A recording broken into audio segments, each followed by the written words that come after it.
தாமத்துக்கு ஸ்தோத்திரம். அடிமையும் கூட கர்த்தர் இந்த இடத்துல ஒரு சாட்சி அளித்து, என் தேவாதி தேவனுக்கு கோடாகோடி ஸ்தோத்திரம்.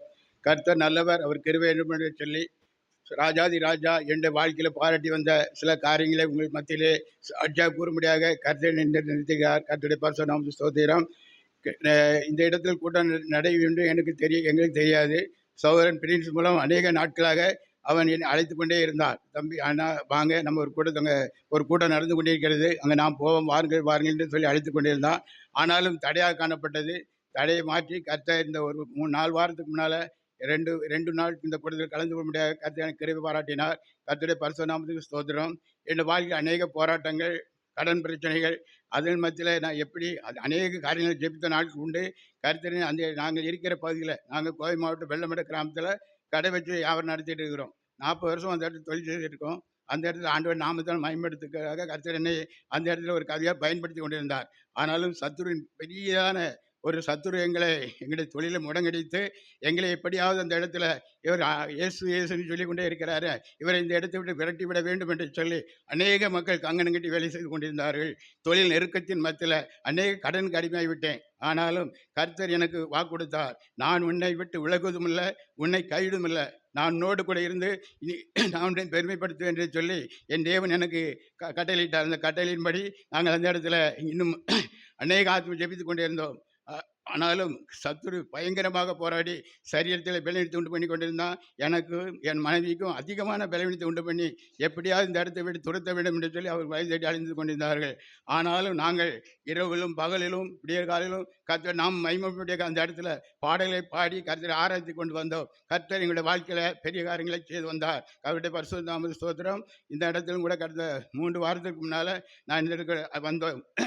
நான் என் மனைவி வந்தோம். மறுவாரான தனியாக வந்தேன். அப்பொழுது சகோதரி மூலம் ஆண்டவர் ஆபிரகாமை குறித்த வார்த்தைகள், ஆபிரகாமை 7 விதத்தில் ஆண்டவர் ஆசீர்வதித்தார் என்ற வார்த்தையின்படி கர்த்தர் அந்த சகோதரியோடு என்ன பேசினார்.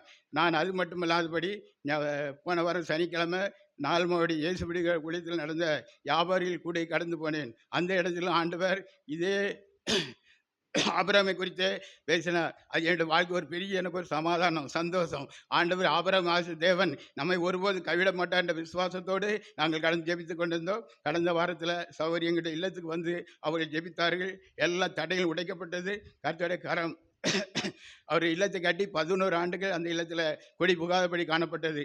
அது இன்னும் ஒரு 60 ரூபா இருந்தால் அந்த இடத்துல வீட்டை கட்டி அந்த கரண்ட் போடலை, வெளியில் தளம் போடலை. ஆனாலும் சகோதரி அந்த இடத்துல வந்து தடையை மாற்றி ஜெபித்தார்கள்.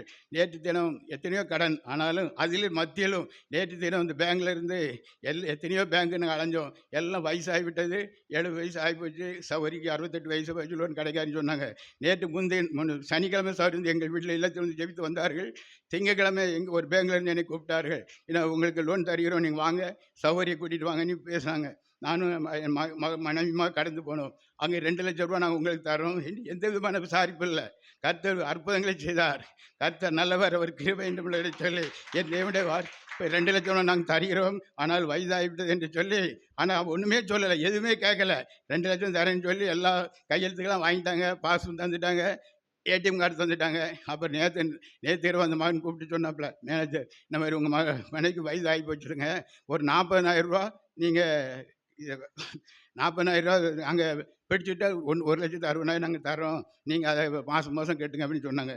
சரி, கர்த்தருடைய பரிசுத்த ஸ்தோத்திரம். கர்த்தர் எல்லா தடையும் மாற்றி அற்புதங்களின் தேவனுடைய வல்லமை வெளிப்படுவதற்காக எங்கள் அப்பாவுக்கு கோடாகோடி ஸ்தோத்திரம். கர்த்தருடைய இன்னும் அந்த இடத்துல ஆண்டவர் நாம் இன்னும் அதிகமாக மைப்படணும். நாங்கள் எந்த விதத்தில் சோர்வடையாதபடி நீங்கள் யாவரும் எங்களுக்காக ஜெபித்துக் கொள்ளுங்கள். கர்த்தர் பெரியார் அன்பை வெளிப்படுத்துவதற்காக ஸ்தோத்திரம். சௌரி எங்கள் இல்லத்துக்கு வந்து ஜெபித்த சௌரிக்கு கர்த்தர் இன்னும் இந்த இடத்தில் அவர் வல்லமையை பயன்படுத்தி அநேகர் 1000 மக்கள் ஜீவன சாட்சியாக இருந்து விசுவாசத்தோடு என்னுடைய சாட்சியை முடிக்கிறேன். கர்த்தர் ஆசீர்வதிப்பாராக. ஸ்தோத்திரம்.